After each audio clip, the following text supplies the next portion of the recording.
Yesus. Terima kasih Bapa untuk hari ini Tuhan. Terima kasih untuk kebaikan-Mu ya Bapa. Engkau yang pimpin, Engkau yang berdaulat Tuhan atas ibadah kami pada pagi hari ini Tuhan Yesus. Engkau yang pimpin dari awal hingga akhir ya Tuhan Yesus. Terima kasih Bapa, terima kasih di dalam nama Tuhan Yesus Kristus. Haleluya. Amin. Terima kasih Tuhan. Haleluya. Terima kasih Tuhan.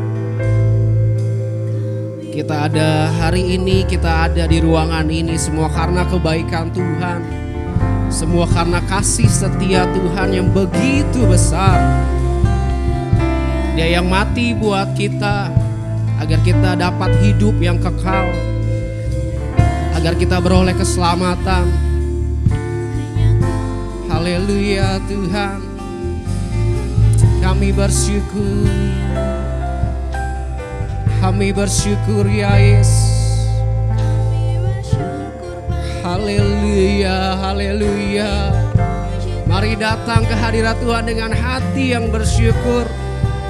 Korban syukur kita bawa ke hadapan Tuhan. Haleluya Tuhan.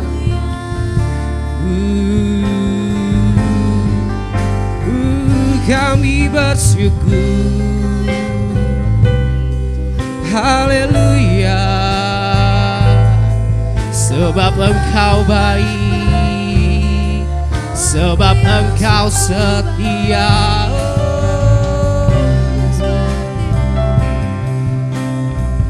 Haleluya Tuhan, pertolongan-Mu Tuhan, penyertaan-Mu sempurna. Haleluya, kami bersyukur Tuhan, kami bersyukur.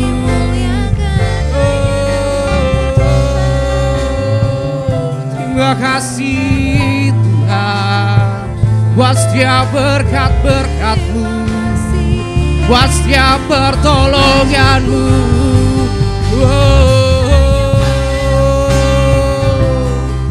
Haleluya, haleluya.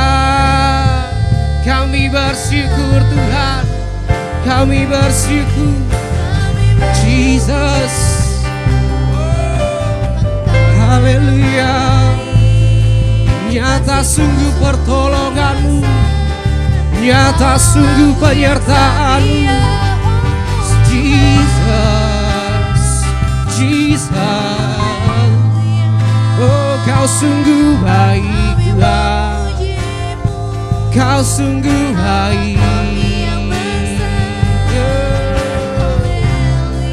Haleluya, haleluya. Perbuatan-Mu sungguh besar. Engkau baik Tuhan, Kau baik Yesus. Kau baik Tuhan. Terima kasih Bapa. Oh Jesus, terima kasih Tuhan.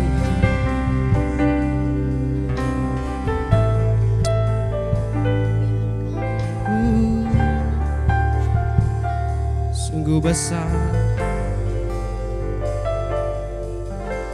sungguh besar setiamu. Nyata di sepanjang hidupku, darah-Mu telah layakkan kehidupanku. Jesus, tiada kata yang bisa lukiskan indahnya Kau Tuhan. Bagi-Mu segala pujian dan kemuliaan.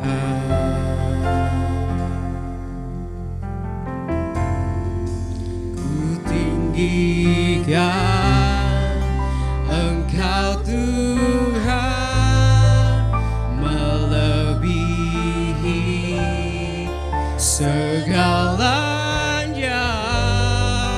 lebih dalam ku menyembah.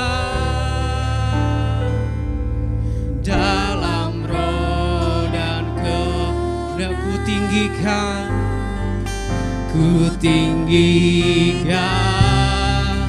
Engkau Tuhan melebihi segalanya, lebih dalam ku menyembah. Dalam roh dan kebenaran selamanya. Beri kemuliaan buat Tuhan Yesus. Haleluya. Yes Lord Jesus. Mari saya undang kita semua untuk bangkit berdiri. Sungguh besar setiamu, nyata Tuhan, nyata di sepanjang hidupku. Jesus, caramu telah layakkan kehidupanku. Tiada kata yang bisa,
dalam roh.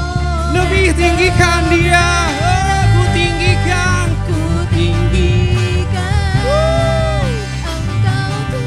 Jesus, we praise you Lord.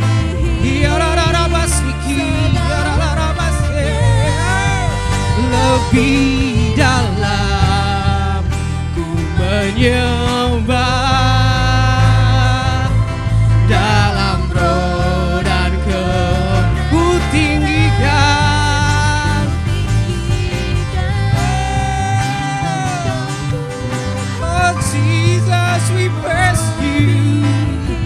I worship you Lord, yeah. Lebih dalam ku menyembah, dalam roh dan kebenaran selamanya, selamanya.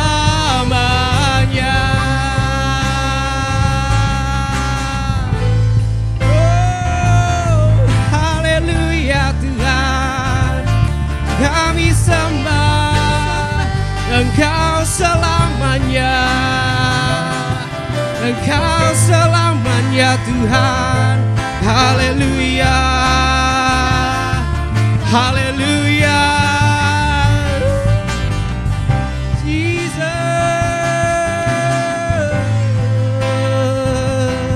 panggil Yesus, panggil namanya Yesus. Sorak haleluya, sorak haleluya.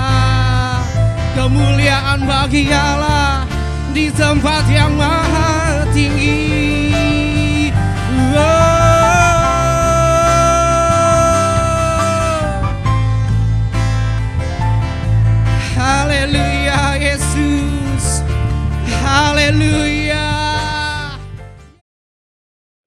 Shalom saudara yang mengikuti ibadah ini dari manapun saudara berada. Nah, hari ini saya tidak mau khotbah terus terang.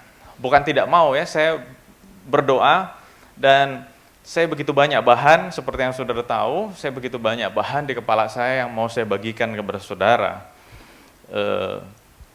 Di laptop itu sudah banyak bahan saya ngantri mau dikhotbahkan buat saudara, spesial buat saudara. Tetapi beberapa hari ini saya terganggu pikirannya dengan hal ini. Jadi hal ini saya pikir saya mau sampaikan. Nah, makanya hari ini saya mau menyampaikan sebuah hasil seminar. Jadi ini bukan khotbah, tapi saya mau retelling, saya mau menyampaikan kembali apa yang saya dapat. Nah, seminar ini adalah seminar yang diadakan oleh Bilangan Research Center, BRC. Hampir setiap bulan mereka mengadakan seminar dan saya selalu bela-belain ikut. Dan saya kagum dengan BRC ini, walaupun umurnya belum lama, tapi BRC ini diisi oleh orang-orang pinter, anak-anak Tuhan yang pinter luar biasa. Mereka bukan pendeta, tapi mereka adalah ahli-ahli statistik yang ngurusin banyak angka. Nah, jadi secara saintifik yang mereka lakukan itu valid. Nah, seminar ini dilakukan pada tanggal atau diadakan pada tanggal 30 Maret yang lalu, jadi belum lama banget, masih up to date. Seperti tadi saya katakan, saya suka ikut seminarnya BRC karena mungkin background saya accountant gitu ya. Jadi saya suka dengan angka, saya suka dengan statistik. Kalau yang nggak suka dengan angka ya mungkin bosen kali. Nah, waktu mereka membuat seminar ini, PowerPoint-nya itu kurang lebih ada 150 halaman ya. Tapi nggak usah takut, hari ini saya nggak mau bagikan 150 itu ya. Bisa sampai malam kali. Kurang lebih cuma 10 yang saya mau bagikan. Jadi ini bukan saya yang bikin, murni semua mereka yang bikin, saya nggak nambahin, nggak ngurangin. Kenapa saya pengen bagiin ini dalam kesempatan ini? Karena buat saya pribadi ini sangat menarik. Sangat menarik. Tadi kan saya sudah ngomong BRC dipenuhi oleh orang-orang hebat yang ngerti angka, ngerti statistik, ngerti matematika. Jadi saya kagum karena banyak hal yang sifatnya kualitatif, mereka bisa membuat menjadi kuantitatif. Saudara ngerti maksudnya? Yang kualitatif itu kan sebenarnya tidak bisa diukur dengan angka. Nah, tapi mereka bisa membuat yang kualitatif menjadi kuantitatif. Jadi saya kagum. Nah, khususnya untuk topik ini membuat saya tambah kagum. As a person dan as a pastor saya kagum. Kenapa? Karena mereka mensurvei ribuan orang Kristen dan hasilnya dipublish menjadi sebuah seminar.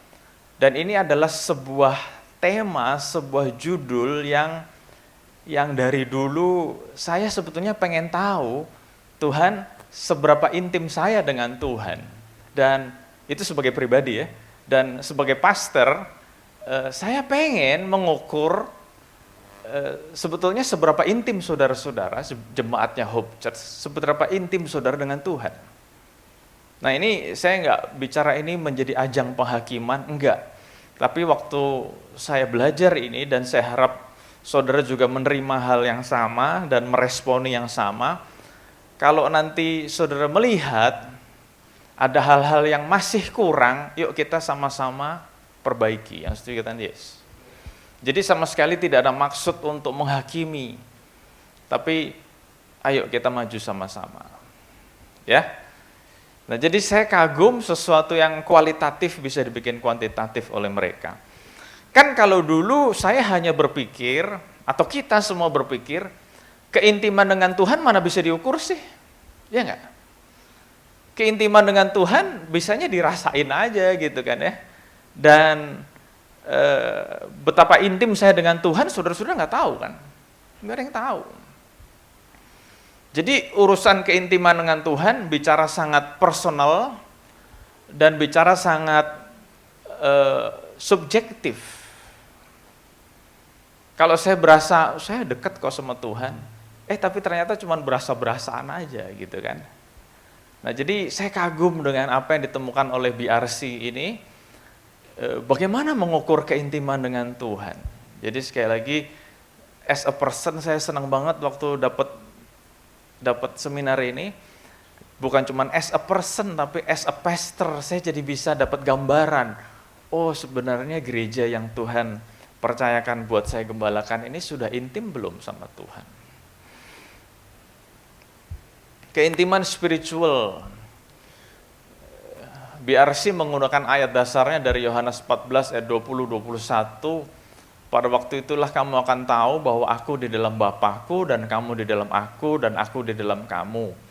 Barang siapa memegang perintahku dan melakukannya, dialah yang mengasihi aku, dan barang siapa mengasihi aku, ia akan dikasihi oleh Bapa-Ku dan aku pun akan mengasihi dia dan akan menyatakan diriku kepadanya.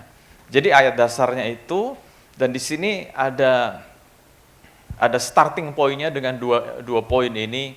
Keintiman spiritual dalam penelitian ini menggunakan pandangan bahwa keintiman spiritual tidak hanya bicara tentang perasaan, bukan cuma feeling, tapi nyata lewat perbuatan. Jadi tadi saya udah ngomong kan, jadi kalau orang berasa kegeeran, aku dekat kok sama Tuhan. Aku dekat sama Tuhan. Nah kita coba introspeksi masing-masing hari ini. Apakah kita benar-benar dekat sama Tuhan atau belum? Apalagi ini kita hidup di bab terakhir dari kehidupan ini. Iya kan? Nah jadi semakin dekat waktunya, mestinya kita semakin mengejar intim sama Tuhan. Jadi nggak cuma berasa-berasa, tapi harus ada yang kita kejar. Terus keintiman spiritual tidak hanya bicara mengetahui, tapi juga mengalami dan melakukan. Jadi waktu kita dengar khotbah, kita nggak cuma tahu, oh ya bagus khotbahnya. Makanya di awal tahun 2021 ini, saudara ingat nggak? Saya udah kasih pesan, please ya tahun 2021 ini jangan pernah ngomong lagi sama saya, kok khotbahnya bagus kok. Enggak, saya udah nggak mau dengar begitu. Karena buat saya lebih membuat saya bahagia, membuat saya sukacita kalau saudara melakukan firman Tuhan. Daripada ngomong, kok khotbahnya bagus, khotbahnya keren, tapi hidupnya tidak berubah. Ngapain? Jadi itu bukan perasaan, tapi perbuatan, bukan hanya mengetahui, tapi mengalami dan melakukan. Jadi sebetulnya buat saudara ini bukan sesuatu yang asing karena saya sudah ngomong terus. Dan ini yang menarik. Jadi waktu BRC membuat survei, menginterview, membuat kuesioner kepada ribuan orang, ada top 7, ada 7 hal yang paling tinggi yang ditemukan. Orang yang intim dengan Tuhan, ternyata top 7 ini yang keluar terus dalam interview, dalam observasi, dalam kuesioner. Nah kita mau coba lihat top 7 ini. Nomor 1, ini kan dimensi yang diukur dan ditemukan. Kita sekalian mikir atau kita sekalian introspeksi. Aku sudah belum ya? Nomor 1, basic belief, pemahaman dasar iman Kristen kita sudah benar belum? Saudara sudah tahu belum pemahaman dasar iman Kristen? Saudara sudah tahu belum siapa yang kita percaya? Saudara sudah tahu belum doktrin kekristenan kita apa? Dan itu yang selalu saya khotbahkan. Nah, jadi keren banget waktu BRC mengadakan survei top 7-nya ini. Number 1 itu bicara tentang basic belief atau pemahaman dasar iman Kristen. Oh, sebelum lebih jauh, saya mau sampaikan ya, BRC menemukan orang yang intim dengan Tuhan, ditemukan 7 hal ini, tetapi ini bicara tentang hubungan yang sangat punya keterkaitan ya. Jadi 7 hal ini nggak bisa dilepas satu-satu. Semuanya berkaitan dan bukan cuma orang yang sudah dekat sama Tuhan mengalami 7 hal ini, tetapi BRC juga menemukan orang yang melakukan 7 hal ini, mereka semakin bertumbuh dalam kerohanian mereka. Saya ulang ya, orang yang melakukan 7 hal ini, kerohanian mereka semakin bertumbuh. Jadi nomor 1, saya mau ganti kata-katanya dengan bahasa yang lebih sederhana, belajar firman Tuhan lebih sungguh lagi. Ya, mau katakan yes. Belajar firman Tuhan lebih sungguh. Nomor 2, bicara tentang exclusivity. Nah, exclusivity ini artinya adalah penghayatan akan keunikan iman Kristen. Nah, jadi kalau ada orang Kristen ditanya, kenapa sih kamu Kristen? Terus dia nggak bisa jawab, bahkan dia bilang, ya semua agama kan sama. Semuanya ngajar kebaikan. Berarti dia gagal di nomor 2. Karena kalau bicara tentang exclusivity, dia semakin yakin bahwa kekristenan itu beda dengan agama lain. Kan namanya eksklusif. Kalau dibilang semua agama kan ngajarnya baik. Iya benar, semua agama ngajarnya baik.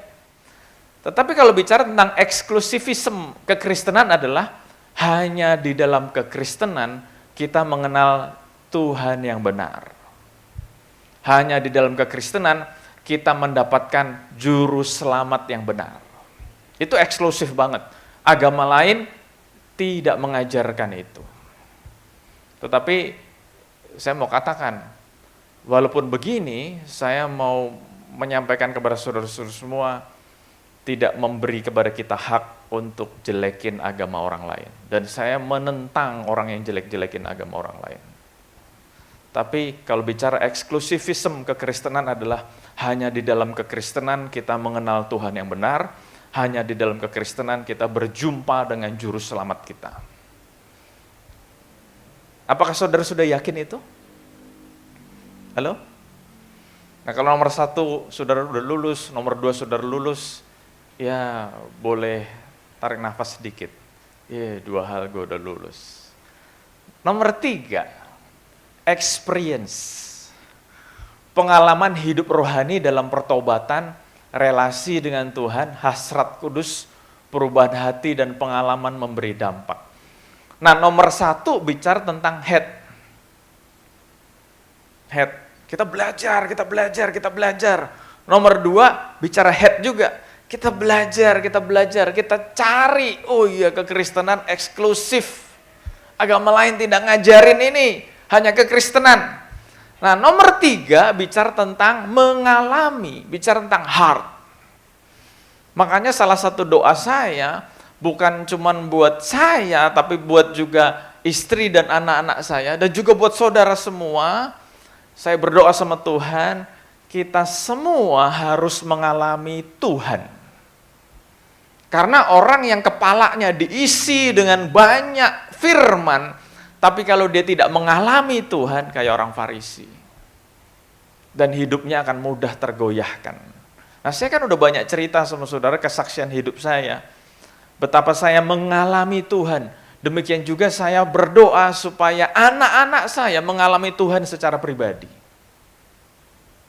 Supaya mereka sadar, oh iya ya, tanpa Tuhan aku nggak bisa apa-apa. Demikian juga dengan saudara-saudara. Jadi nomor 3 ini bicara tentang personal experience with God. Dan mestinya setiap kita sudah punya pengalaman pribadi dengan Tuhan. Ada yang pengalaman pribadinya masih kecil, ada pengalaman pribadi yang medium, ada yang pengalaman pribadinya yang sudah extraordinary. Tapi setidaknya, mestinya kita semua sudah punya pengalaman pribadi dengan Tuhan. Dan saya harap kita semakin punya pengalaman pribadi dengan Tuhan yang makin dalam lagi. Makin dalam. Bahkan kalau perlu sampai life and death experience. Konatan sadis banget ngomongnya. Oh iya dong. Kalau saudara sudah punya pengalaman pribadi dengan Tuhan, sampai life and death experience, kemungkinan saudara digoyahkan itu makin kecil. Kenapa? Karena saudara sudah di ujung jurang nih. Saudara sudah di ujung jurang, kayak telur di ujung tanduk. Nah, di situ tuh saudara mengalami ketemu Tuhan. Nah, kalau saudara pernah ngalamin gitu, kemungkinan saudara murtad itu sudah nyaris tidak ada. Ya dong. Udah pernah ngalamin di ujung jurang, udah mau lompat sedikit lagi. Yang keempat bicara tentang meaning of life. Nah, ini minggu lalu saya udah khotbahin. Kebermaknaan hidup yang tercermin dalam citra diri atau identitas Terus purpose of life, priority, cara berpikir dan motivasi. Jadi bicara tentang meaning, bicara tentang saudara menemukan dalam Tuhan hidup saudara, hidup kita ada artinya, bermakna. Jadi kalau ditanya orang, tujuan hidupmu apa? Geleng-geleng, garuk-garuk, apa ya tujuan hidupku ya? Kaya raya. Oke, kaya raya. Saya tidak melarang kok saudara punya cita-cita jadi kaya raya, kan hari Jumat kemarin kita udah bahas. Terus kalau udah kaya raya mau apa? Aduh, gitu kan? Saya mau mengatakan kaya raya itu sebetulnya bukan tujuan hidup. Kaya raya itu adalah salah satu cara kita bisa jadi berkat buat banyak orang. Nah, jadi tujuan hidupnya menjadi berkat buat banyak orang. Yang mengerti kata Yesus. Makanya saya mendukung kalau saudara berpikir, boleh nggak kok saya jadi kaya raya? Boleh banget, sini saya doain. Kalau perlu saya unyeng-unyeng sini, biar kaya raya. Yang mau kata Yesus. Yang mau kaya raya angkat tangan. Wih, hebat, semua mau. Yang kelima, external practices. Nah ini ya, sekali lagi sebelum masuk external practices, saya bilang, saya tidak mau menghakimi siapapun. Tapi kita mau introspeksi sama-sama. Jadi waktu BRC mengukur, mensurvei, mengobservasi, mereka menemukan 7 top item ini, top 7 item ini. 1, 2, 3, 4 sudah saya jelaskan. Nomor 5 adalah kesetiaan melakukan kegiatan terlihat pada umumnya bersifat komunal seperti ibadah minggu dan pelayanan. Jadi orang yang intim dengan Tuhan, nomor 1 punya basic belief yang bagus, yang benar, eksklusivitinya kelihatan, yang ketiga punya pengalaman hidup dengan Tuhan, yang keempat ngerti meaning of life-nya, yang kelima orang yang intim dengan Tuhan adalah orang yang setia beribadah dan setia dalam pelayanan. Sekali lagi saya tidak menghakimi siapapun, tapi mari kita go to the next level. Kita naik kelas sama-sama. Makanya dari awal Hope Church berdiri, saya selalu mengatakan di Hope Church saya mendorong, nggak cuma didorong, dijorokin semuanya harus terlibat dalam pelayanan. Karena faktanya ditemukan oleh BRC, orang yang intim dengan Tuhan pasti setia dalam pelayanan. Pasti. Jadi kalau saudara menemukan, sorry ya kok, aku belum setia. Sorry to say, berarti saudara gagal. Belum intim dengan Tuhan. Sorry ya kok, masih bolong-bolong. Sorry ya kok, ke gerejanya masih bolong-bolong. Sorry ya kok, ibadah online-nya belum setia juga. Udah online, tinggal buka mata, tinggal nyalain gadget aja. Sebetulnya ibadah online sangat banyak godaannya, walaupun sangat banyak kemudahannya juga. Kan waktu kita murni online, ya saya sadar berapa banyak dari saudara yang belum mandi, buka mata langsung duduk nyalain YouTube. Waktu itu kan premier kan, jadi jam 10 gitu ya, belum mandi. Cuman pakai 2 jari ini, cuci tangan di wastafel 2 jari ini, bersihin belek doang. Terus duduk. Nah, kalau ibadah online saja yang sudah begitu mudah, kita belum devoted, kita belum setia. Sorry to say, jadi saya menggunakan kata-kata BRC, berarti kita belum ditemukan intim dengan Tuhan. Nah, tapi orang yang intim dengan Tuhan, ibadahnya itu setia, sungguh-sungguh, dan dia setia dalam pelayanan. Personal practice yang keenam, orang yang intim dengan Tuhan ditemukan, nomor 6, dia, kalau nomor 5 external practice, Nomor 6, personal practice. Mereka setia melakukan kegiatan pribadi, personal and private, seperti saat teduh dan baca Alkitab dan merenungkan Alkitab secara pribadi. Ya saya nggak usah nanya siapa yang setia, siapa yang tidak. Kan ini bukan ajang penghakiman, ini ajang introspeksi. Jadi kalau saudara merasa nomor 1 baik, nomor 2 oke, nomor 3 wah keren, nomor 4 50-50 kok. Nomor 5 gitu ya, merah.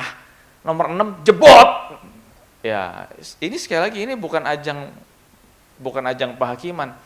Yuk kita introspeksi diri masing-masing dan kita memperbaiki diri. Yang mau katakan yes. Jadi setelah saya sharing hasil seminar ini, mulai hari ini, setelah dengar khotbah ini, atau dengar sharing ini, kita semua berubah jadi lebih baik, bukan berubah jadi Hulk, enggak. Berubah jadi lebih baik. Yang dulunya nggak setia ke gereja, yang dulunya nggak setia ibadah, yang dulunya nggak setia dalam pelayanan, ayo kita setia dalam pelayanan. Nomor 6, setia dalam saat teduh, baca firman. Kan personal kan, merenungkan firman Tuhan, baca firman, baca. Tuhan dong ngasih buku yang begitu berharga, masa nggak dibaca sih? Itu buku mahal loh harganya. Saudara mau tahu nggak harganya mahal apa? Darah Yesus. Darah Yesus dan darah nabi-nabi, rasul-rasul itu harga dari buku itu. Dan kita sudah punya.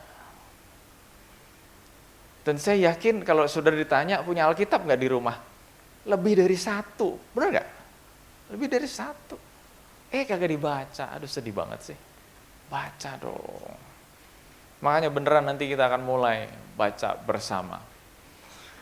Dan yang ke-7, yang terakhir, orang yang intim dengan Tuhan, waktu BRC mengadakan penelitian ini ditemukan nomor 7, orang-orang yang intim dengan Tuhan adalah orang-orang yang aktif mengabarkan Injil dan memuridkan. Jadi mereka kalau ngelihat orang yang belum kenal Tuhan, ada rasa iba, ada rasa belas kasihan, ada rasa compassion. Nah ini introspeksi buat kita masing-masing. Apakah waktu kita ngelihat teman main kita, teman dekat kita, tetangga kita yang belum kenal Tuhan Yesus, kita punya perasaan ini enggak? Atau sebaliknya, bagus tuh, gue udah bosen ketemu dia di dunia, masa di sorga ketemu dia lagi? Masa sih mikirnya gitu sih? Jadi keren banget BRC menemukan 7 hal ini dan dirangkum dalam bentuk gambar ini. 7 hal ini saling berkaitan. Itu ada 3 item besar: kognitif bicara otak, mengerti, afektif mengalami, konatif adalah doer, melakukan. Itu kan ya, 3 hal itu. Kognitifnya mengenal Tuhan, afektifnya mengalami Tuhan, konatifnya melakukan apa yang Tuhan mau. Apa yang Tuhan mau itu apa sih? Setia dalam ibadah. Betul kan? Betul kan? External practice, personal practice, baca Alkitab, doa pribadi. Dan yang ketiga, konatif bicara tentang kita bawa orang kepada Tuhan. Iya, bawa orang, ketemu orang. Malah saya pernah ngomong sama saudara, zaman sekarang tuh mudah banget. Sesuatu yang paling sederhana zaman sekarang adalah kita ngepost di sosial media kita tentang kebaikan Tuhan, ayat-ayat, kesaksian hidup. Itu kan orang yang baca, oh gitu ya. Jadi di sosial media jangan diisi hal-hal yang makan-makan doang, selfie-selfie doang. Sosial media diisi sesuatu yang baik lah. Nah kalau bukan kita yang ngomong, siapa yang kasih tahu mereka, gitu kan? Yang mengerti kata Yesus.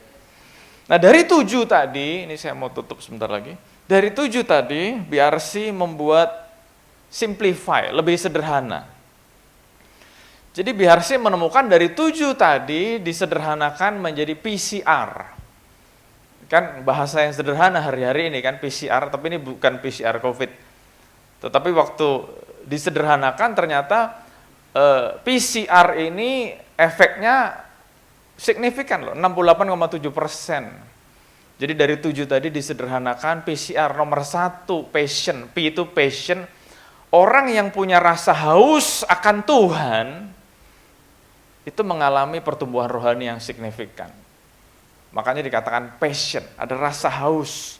Jadi pengen selalu dekat sama Tuhan, pengen selalu baca Alkitab, pengen selalu berdoa, pengen selalu menaikkan pujian penyembahan, pengen selalu ikut kegiatan-kegiatan rohani.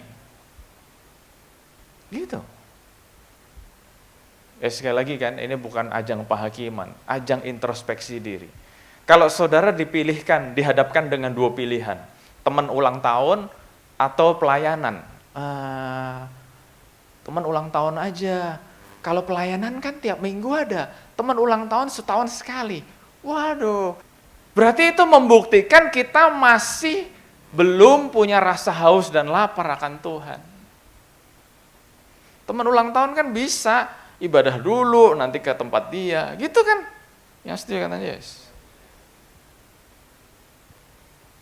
Tetapi kalau lebih mengutamakan yang jasmani, yang earthly, yang karnal, yang mati, yang mortal, ya berarti kita belum punya rasa haus akan Tuhan dong.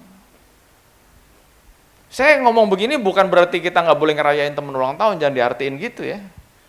Saya ulang tahun pun dirayain, Cilina ulang tahun dirayain, anak-anak ulang tahun kita rayakan. Tapi ada waktunya kan. Jangan mengorbankan ibadah, jangan mengorbankan pelayanan. Terus yang kedua, yang C atau compassion itu yang tadi sudah saya jelaskan. Waktu kita ngelihat orang yang belum kenal Tuhan, kita punya rasa belas kasihan enggak? Compassion. Misalnya ada saudara kita, saudara kandung kita, yang belum kenal Tuhan, kita doain enggak minimal? Minimal kita doain enggak? Atau biarin dah, biarin semua orang punya tujuan hidup masing-masing. Oh berarti kalau saudara menganggap semua orang punya tujuan hidup masing-masing, saudara belum yakin bahwa hanya Yesus satu-satunya Tuhan dan Juru Selamat. Kalau kita yakin hanya Yesus satu-satunya Tuhan dan Juru Selamat, kita pengen orang yang kita sayangi diselamatkan juga dong. Saya ulang ya, kalau orang yang dekat sama kita aja, yang kita sayang, kita tidak doakan dia. Gimana saudara bisa dibilang percaya sama Tuhan sebagai satu-satunya Tuhan dan Juru Selamat? Ya dong, logis kan? Nah kita doain. Terus kalau ada kesempatan-kesempatan yang perfect gitu ya, kita tunjukkan kasih Kristus. Sampai akhirnya dia bilang, bener ya, kamu ikut Tuhan Yesus, jadi baik ya. Ini kan keren. Dan yang terakhir, resolve itu bahasa lainnya adalah komitmen. Menjadikan pertumbuhan rohani menjadi prioritas. Jadi saya mau menggunakan bahasa yang sederhana. Jadi tergila-gila dengan yang namanya pertumbuhan rohani. Pokoknya kalau ada sesuatu yang bisa membuat aku bertumbuh secara rohani, aku mau involve. Itu dong. Aku mau bertumbuh secara rohani. Jadi kalau ada kegiatan yang bisa membuat aku bertumbuh secara rohani, aku mau involve, aku mau terlibat. Jadi saya senang gitu ya, waktu saya baru ngomong sekali, beberapa dari saudara udah nanya, udah nagih terus, kapan baca Alkitab bersamanya? Wah, saya ditanya gitu senang juga. Berarti membuktikan saudara pengen bertumbuh. Tapi kalau udah berkali-kali diomongin, sengaja kan, saya belajar dari Rick Warren. Rick Warren bilang kalau ada sebuah program baru, itu harus diomongin terus, supaya nyantol. Jadi nggak cuma sekali diomongin terus langsung mulai, enggak. Mungkin saudara yang udah gatel, nanya, kapan mulainya Ya ini sengaja saya bikin saudara gatel aja. Jadi nanti pas mulai, teng gitu, banyak yang ikut. Daripada cuma sekali ngomong, langsung mulai. Pada nggak nangkep gitu loh. Itu yang terakhir, PCR. Jadi di dalam gambar yang lebih besar, ini tadi, passion, merasa haus akan Tuhan, sungguh-sungguh haus. Terus compassion, punya rasa belas kasihan kepada jiwa-jiwa yang belum kenal Kristus. Terus yang resolve, commitment, pengen mengalami pertumbuhan rohani. Aku pengen bertumbuh, aku pengen. Mesti gimana lagi kok? Aku mesti ikut lagi kok. Aku mau lagi, aku mau lagi. Aku mau lagi. Aku mau. Dan saya harap semua saudara punya perasaan yang sama dengan saya. Pengen lagi. Iya enggak? Ibarat kalau habis makan enak, wah enak nih, aku mau lagi. Aku mau lagi. Udah kekenyangan nih, besok lagi aku mau lagi. Besok, aku mau lagi. Gitu kan? Jadi orang yang ngalamin ketemu Tuhan, pengen lagi. Slide yang terakhir. Nah ini keren, P dan R, yang tengah kan hubungan pribadi dengan Tuhan. P dan R itu akan menghasilkan yang namanya doa pribadi, baca Alkitab pribadi, renungan pribadi, saat teduh pribadi, tapi juga bicara tentang punya persekutuan keluarga. Doa sama-sama, baca firman sama-sama. Karena seperti tadi saya katakan, ini saling berhubungan. Orang yang spiritual intimacy-nya bagus akan melakukan hal-hal ini, dan orang yang melakukan hal-hal ini akan menumbuhkan kerohaniannya. Jadi hubungan dari P dan R, haus dan prioritas, itu akan menghasilkan persekutuan keluarga, baca firman, dan sebagainya. Nah, compassion, keren banget nih. Compassion akan menghasilkan orang-orang yang pengen punya pengaruh ke lingkungan. Ini bicara tentang menjadi garam dan terang dunia. Jadi kalau bahasa sederhana saya, yang sering saya khotbahkan beberapa minggu terakhir, menjadi orang-orang yang generous. Iya dong, orang ngelihat kita pakai kalung salib, pakai anting salib, pakai t-shirt, pakai salib. Terus kalau kita buka baju, orang ngelihat badan kita yang sterk gitu ya. Terus pas balik sini, ada tato salib gede banget. Gitu ya, tato salib, tato ayat. Tapi pelitnya luar biasa. Jadi berkat nggak? Dikit-dikit ketemu orang, shalom. Keluar rumah sama tetangganya beda 5 rumah, kita teriakin, shalom. Tapi pelitnya luar biasa. Itu jadi berkat nggak? Malah bikin malu nama Tuhan. Ya kan? Jadi ada pengaruh ke lingkungan. Lingkungan butuh apa? Ada kita mau ikut berpartisipasi.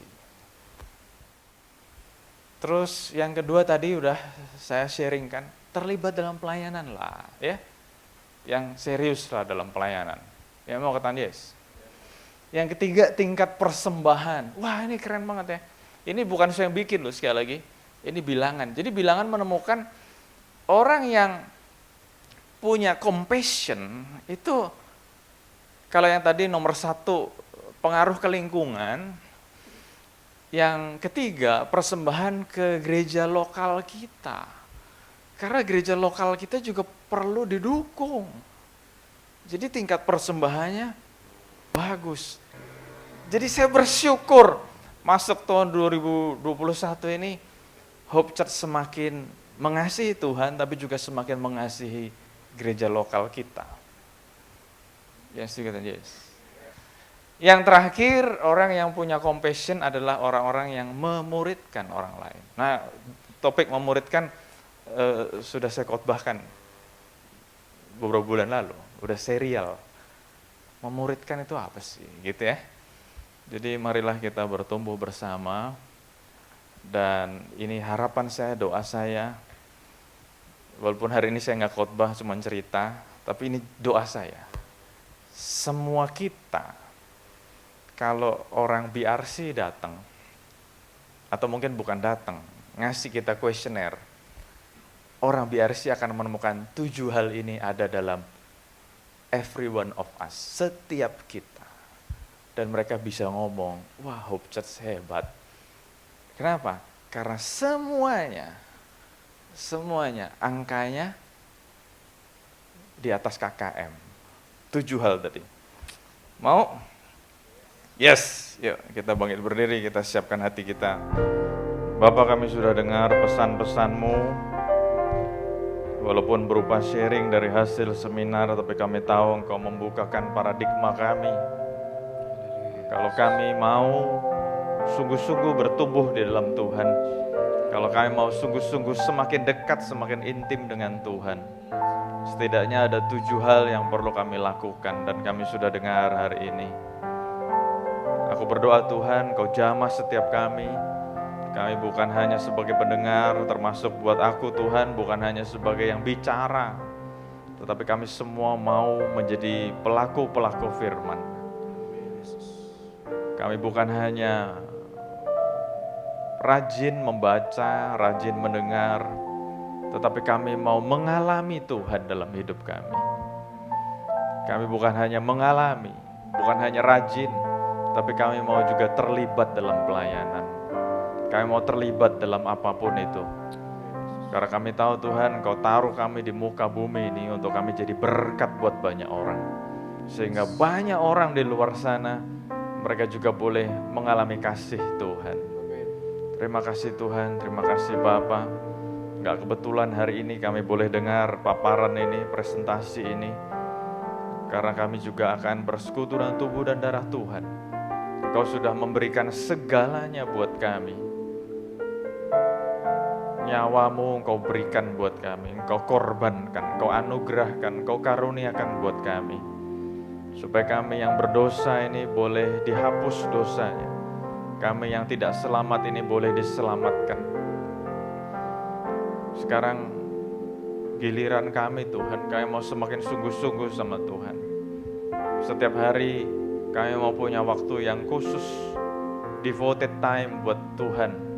Kami mau baca firman, kami mau berdoa sungguh-sungguh, menaikkan doa pujian kami. Karena kami tahu Tuhan, lewat pengalaman-pengalaman seperti itu, kerohanian kami akan ditingkatkan. Buat keluarga-keluarga yang sudah menikah, aku berdoa setiap saat kami punya waktu-waktu khusus untuk membangun mezbah keluarga. Karena kami tahu Tuhan, family who pray together, stay together. Kalau kami sungguh-sungguh mau berdoa sama-sama, Engkau akan memperkuat kebersamaan kami. Terima kasih Bapa, kami bersyukur untuk pesan-pesan-Mu. Biar setiap kami di Hope Church boleh semakin mengasihi Tuhan, semakin mengasihi gereja-Mu di tempat ini, dan kami mau semakin berbuah banyak. Kami gak cuman ngomong, gak cuman diskusi, tapi kami mau do something buat Tuhan, do something buat society, buat community. Terima kasih Tuhan, Kau berkati setiap kami Tuhan. Sekali lagi Tuhan, berkati setiap anak-anak yang sudah melayani, apapun pelayanan yang sudah kami berikan, lakukan. Kami tahu semuanya boleh menyenangkan hati Tuhan. Setiap anak-anak yang sudah hadir, Kau berkati Tuhan. Setiap anak-anak yang mengikuti ibadah ini secara online, Kau berkati Tuhan. Terima kasih Bapa, kami bersyukur Tuhan. Kau kuatkan, sehatkan kami terus dengan tubuh yang sehat, tubuh yang kuat. Kami boleh selalu on fire dalam melayani Tuhan. Terima kasih Bapak, kami bersyukur. Terima kasih Bapak.